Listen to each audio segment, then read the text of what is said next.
कई सालों के बाद भारत फिर इस रिन्यूएबल एनर्जी में एक नंबर पे आएगा, ये मेरा पूरा विश्वास है। The sun sets, the wind slows, data centers don't.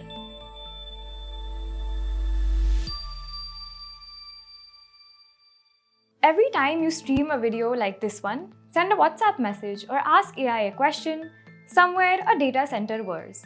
By now, you probably know that the digital economy and data center demand go hand in hand. But have you ever wondered what's powering India's racks of servers? A conventional data center consumes about 10 to 25 megawatts. With AI creeping into every aspect of our lives, these data centers need far more computing power. A hyperscale AI facility can consume over 100 megawatts, comparable to heavy industries like aluminum smelters. And data centers never sleep. They need 24/7 uninterrupted power, creating continuous baseload demand. Right now, data centers account for roughly 0.5% of India's total electricity consumption. That may not sound like a lot, but at the state level, an additional 2 to 3 gigawatts of concentrated demand can strain local grids.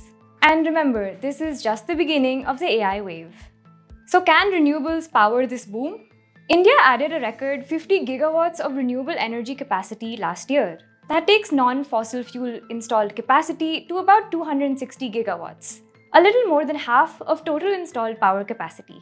But here's the catch. Capacity is theoretical. It's the maximum power that could be generated. Actual supply, what's generated in real time, is much lower.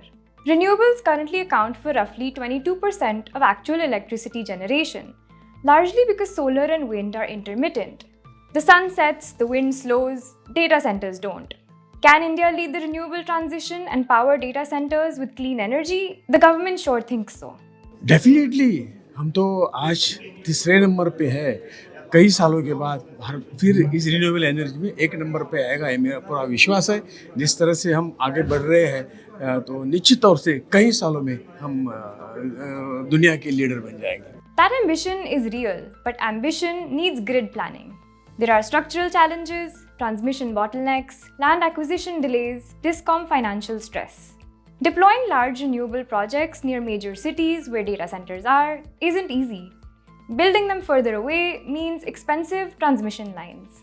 And data centers demand reliability, so they rely on backup diesel generators, batteries, and redundant grid connections. Ironically, this means that the digital economy can end up reinforcing fossil fuel dependence. There's also a regulatory gap. Data centers are not classified as designated consumers.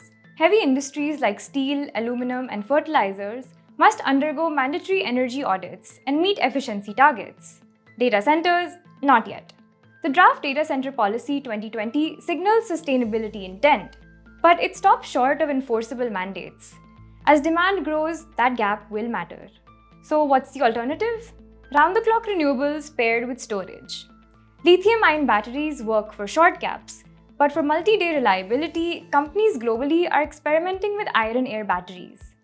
Google is now deploying the world's largest iron-air battery system for a US data center, pairing wind and solar with storage that can last up to 100 hours.